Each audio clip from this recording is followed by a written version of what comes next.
Assalomu alaykum hurmatli ustozlar hamda abituriyent yoshlar. Bugungi mavzumiz, demak, 6-mavzuga yetib keldik. Tekis o'zgaruvchan harakat, tezlanish, oniy tezlik. Demak, jismlarning harakat trayektoriyasi to'g'risidan iborat bo'lib, tezligining bir xilda o'zgarishi bilan boradigan harakat to'g'ri chizig'li tekis o'zgaruvchan harakat deyiladi. To'g'ri chizig'li degani trayektoriyaga nisbatan olinadi. Tekis degan so'z tezlikka nisbatan, ya'ni tezligini bir xilda o'zgarishiga nisbatan olinadi. Xo'p, bunday harakatlar ikki xil. Tekis tezlanuvchan va tekis ikkilanuvchan bo'ladi. Aytaylik, jismning tezligi bir xilda oshishi bilan boradigan harakat tekis tezlanuvchan harakat deyiladi. Masalan, aytaylik, jism dastlab v0 10 tezlikka ega edi. 1 sekunddan keyin 15 tezlikka o'zgardi. Tezlik ortib bordi. Yana 1 sekunddan keyin 20 bo'ldi. Tezligimiz nechaga o'zgaryapti? 5 ga. Har sekundda 5 ga o'zgaryapti. Shuning uchun bunday harakat tezlanuvchan harakat deyiladi. Endi jismning tezligi bir xilda kamayishi bilan boradigan harakat esa tekis sekinlanuvchan tezligi bir xilda kamayib boradi. v0 10 tezlik edi. 1 sekundda 8 tezlikka tushdi. Ya'ni 2 ga farq qilyapti sekundiga. Yana 1 sekundda 6 ga tushdi. 2 ga farqi boryapti. Ya'ni tezligim borgan sari tobora kamayib boryapti. Bunday harakatni biz sekinlanuvchan harakat der ekanmiz. Endi vaqt birligida tezlikning o'zgarishi tezlanish deyiladi. Aytaylik, jism qiyalikdan dumalatib yuborildi. Aytaylik, 2 tezlik bilan dumalatib yuborsak qiyalikdan, mana bu oxirgi tomon nuqtalardan birida tezligi nima bo'ladi? Ortib boradi. Tasavvur qiling, soqqani tepadan dumalatib tushirib yubordingiz. Demak, boshlang'ich tezligi oxirgi tezligiga nisbatan kichik bo'ladi. Ya'ni harakat tobora ortib boradi vaqt o'tgan sayin. Aytaylik,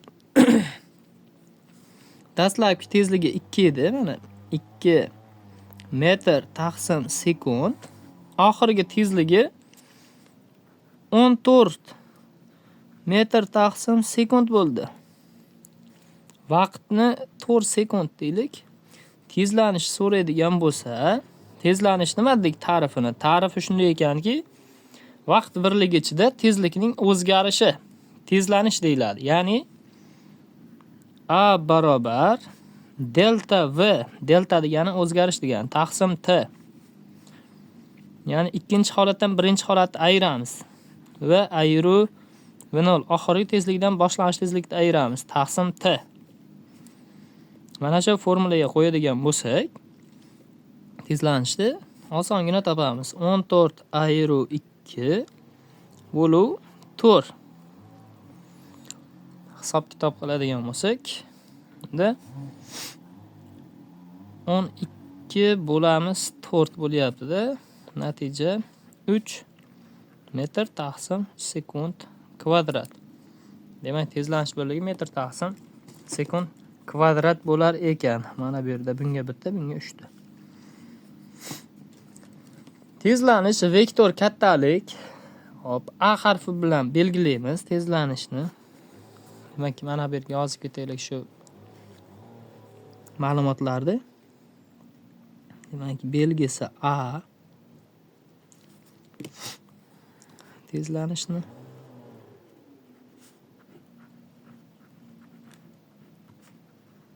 tezlanish, demak, qanday kattalik? Vektor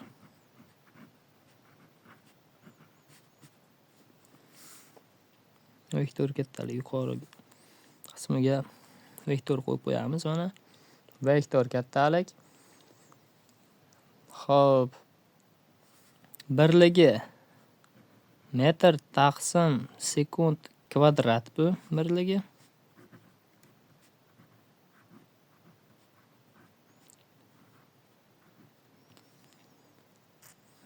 Tezlanishni o'lchovchi asbob, ya'ni o'lchov qurilmasi akselerometr.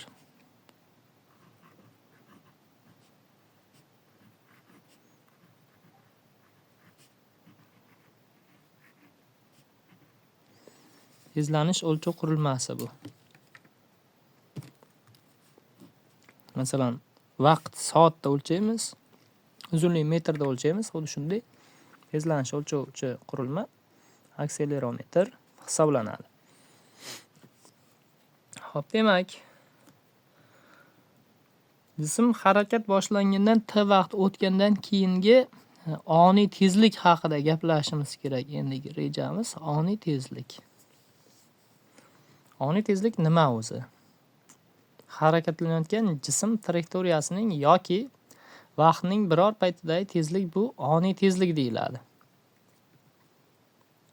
Oniy tezlik asosiy formulasi, demak, bu ham vektor kattalik.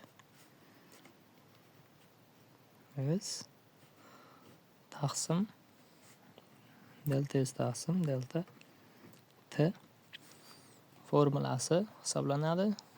Demak, tekis o'zgaruvchan harakatda tezligini topish formulasi shunday bo'lar ekan. V barobar V0 plus minus AT. Ana shu formula orqali bemalol hisob kitob qilib ketsangiz bo'laveradi. Oniy tezlik so'rasa, mana shu formula ishlatiladi. Tekis o'zgaruvchan harakatda, tezlanuvchan yoki sekinlanuvchan harakatda mana shu formula ishlab beradi. Ixtiyoriy masalaga yechim topib beradi. Tezlik so'raganda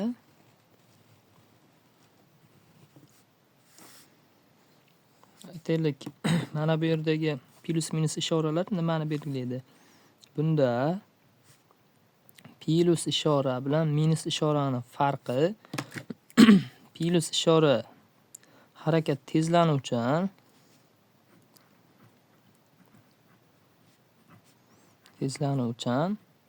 minus ishora sekinlanuvchan harakat ma'nosini beradi.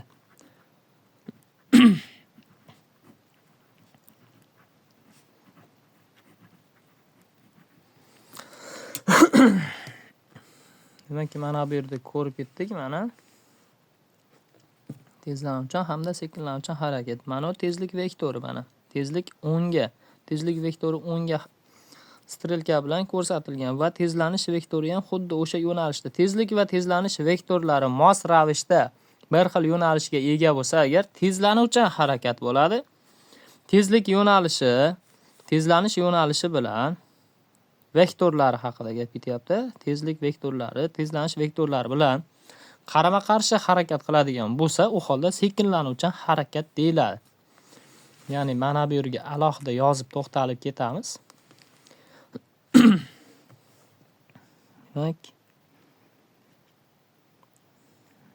mana bu v tezlikda yo'nalish bo'lsa, mana bu a tezlanish yo'nalishi yoki ikkalasi chapga bo'lishi ham mumkin. Har ikki holatda ham yo'nalish bir tarafga qarab. Yo'nalish bir tomonga bo'lyapti. Bunday harakat turi qanday harakat ekan? Yo'nalishi bir xil tushsa, tezlik va tezlanish vektorlari bizda tezlanuvchan harakat ekan.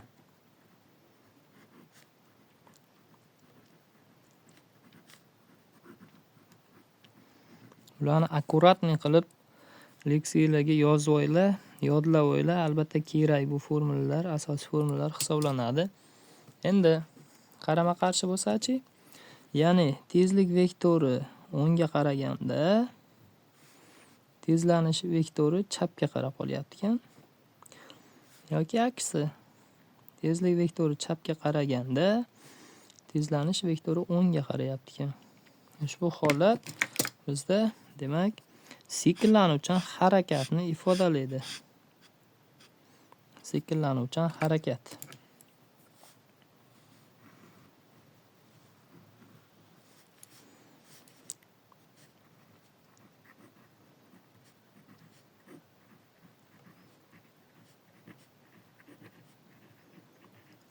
Sekinlanuvchan harakatni ifodalar ekanmiz. Xo'p.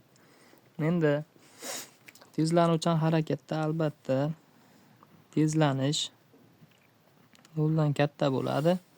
Sekinlanuvchan harakatda tezlanish demak noldan kichik bo'ladi. Bularni ham alohida yozib qo'yinglar. Teks harakatdachi. Teks harakatda tezlanish demak 0 ga teng, a? Tezlanish qachon 0 ga teng? To'g'ri teks harakatda. Chunki delta v 0 ga teng bo'lib qoladi. Tezlik o'zgarmaydi-ku teks harakatda. Tezliklar ayirmasi 0 bo'ladi. 0 taqsim ixtiyoriy vaqt bu degani 0 degani.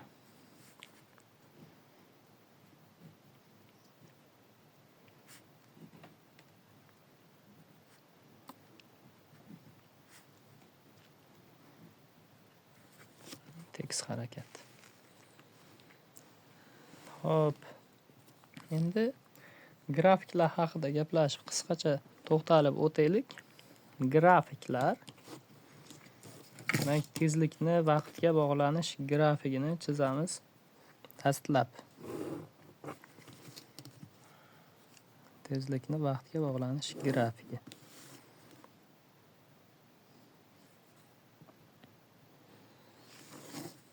Demak, uchta chizmani bitta chizmada ifodalab qolamiz. Uchta grafikka birinchisi mana tezlanuvchan harakat, ikkinchisi teks harakat va uchinchisi sekinlanuvchan harakat. Nima uchun? Mana bu yerda v0 tezligimiz bor bizi. Mana bu qarshisida v tezlik bor. Mana bunda ham keyingi holati v tezlik. Faqat bunisi sekinlanuvchan, bunisi tezlanuvchan harakatni ifodalayapti. Mana bu yerda esa teks harakatni ifodalayapti. Mana bu yerdagi v0 ga teng. Mana bu yerdagi v esa v0 plus a t ga teng. Mana bu yerdagi v0 ayiru a t ga teng bo'lar ekan.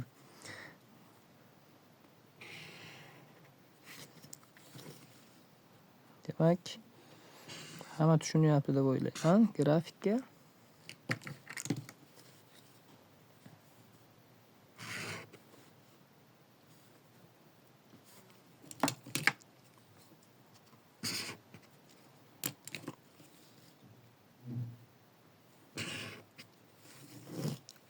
Mana shunday.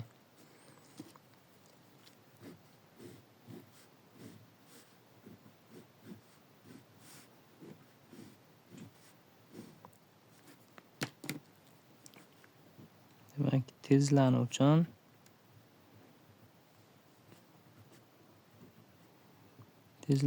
harakat grafigi. Mana busi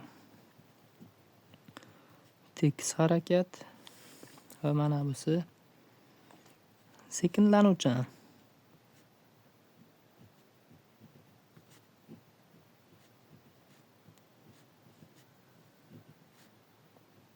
Sekinlanuvchan harakat grafiklari demak ekan.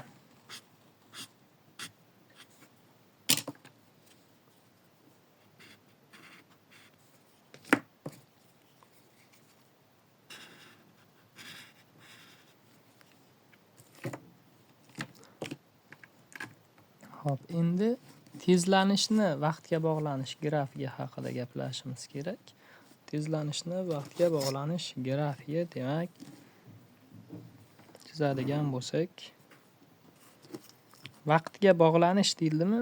Nimanidir vaqtga bog'lanish deyildimi? Vaqt o'qi doimo x koordinatada x o'qi o'rnida keladi, y o'qi o'rnida o'sha qaysidir kattalik keladi. Ya'ni tezlanish metr taqsim sekund kvadratlarda o'lchaymiz. Vaqt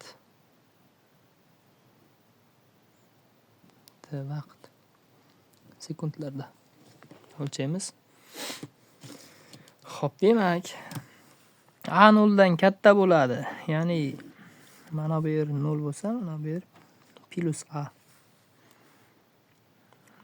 Ustma ust tushadigan bo'lsa a, ya'ni teks harakat sodir bo'lganda 0 ga teng bo'ladi a va 0 dan kichkina bo'ladi qachon?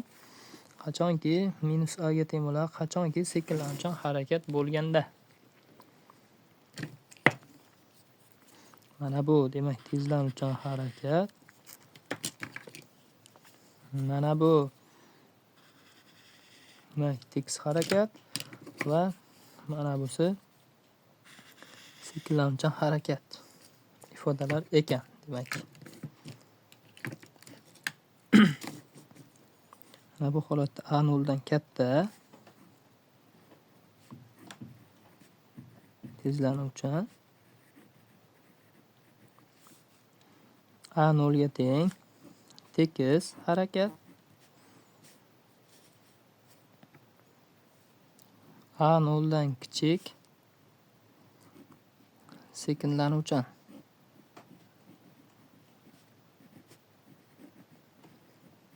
Sekinlanuvchan harakat. Endi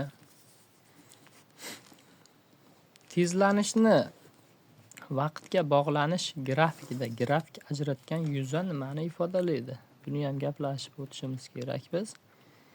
Demak, tezlanishni vaqtga bog'lanish grafikini chizadigan bo'lsak,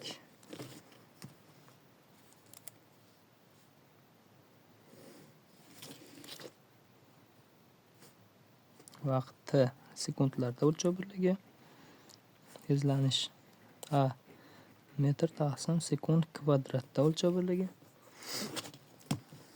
Demak, mana bu yerdagi A tezlanish bilan jism aytaylik T vaqt harakat qildi deydi. Yuza nimani ifodalaydi? Savol shunday qo'yilgan ekan mana. Ajratgan yuza bizga nimani ifodalaydi? Yuzani topish uchun demak yuqoridagi kattalikni quyidagi kattalikka ko'paytiramiz. Ko'paytirganimizda nimadir hosil bo'lsa agar, deylik A ni T ga ko'paytirsak nima hosil bo'ladi? Mana bu formuladan 0 ga teng bo'ladigan bo'lsa bu V teng AT bo'ladi yoki V0 ni bu tomonga olib o'tsam V ayru V0 bo'ladi. Ya'ni delta V ni ifodalar ekan, delta V ni. Tezlikning o'zgarishini ifodalaydi. Ya'ni A barobar delta V taqsim T dan delta V barobar A ko'paytiruv T. Ya'ni 0 dan bungacha A birlik, mana bu yer A birlik, mana bu yer T birlik. To'rt burchak yuzasini topish uchun ana T ga ko'paytiramiz. Yuzasi ana shu delta V ekan. Endi tekis tezlanuvchan harakatda tezligini vaqtga bog'lanish grafikida burchak tangensi nimani ifodalaydi degan savol qo'yilyapti bizga.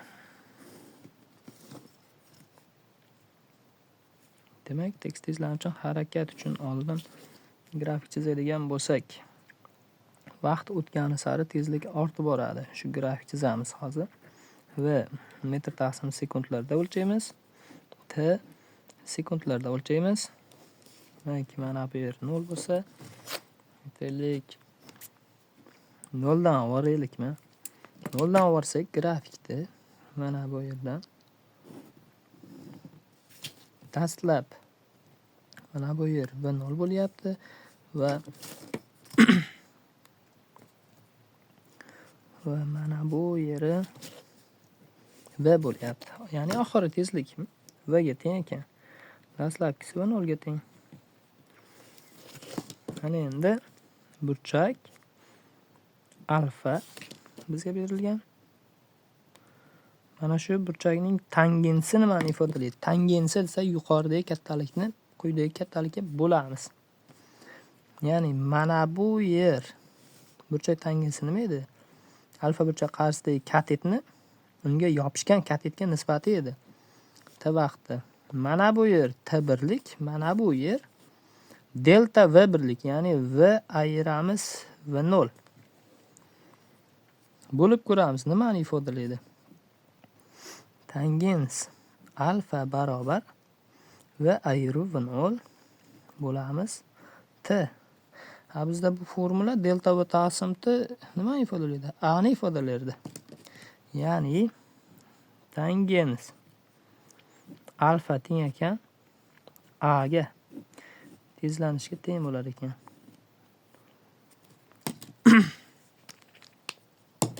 Demak, tezlanishni ifodalar ekan.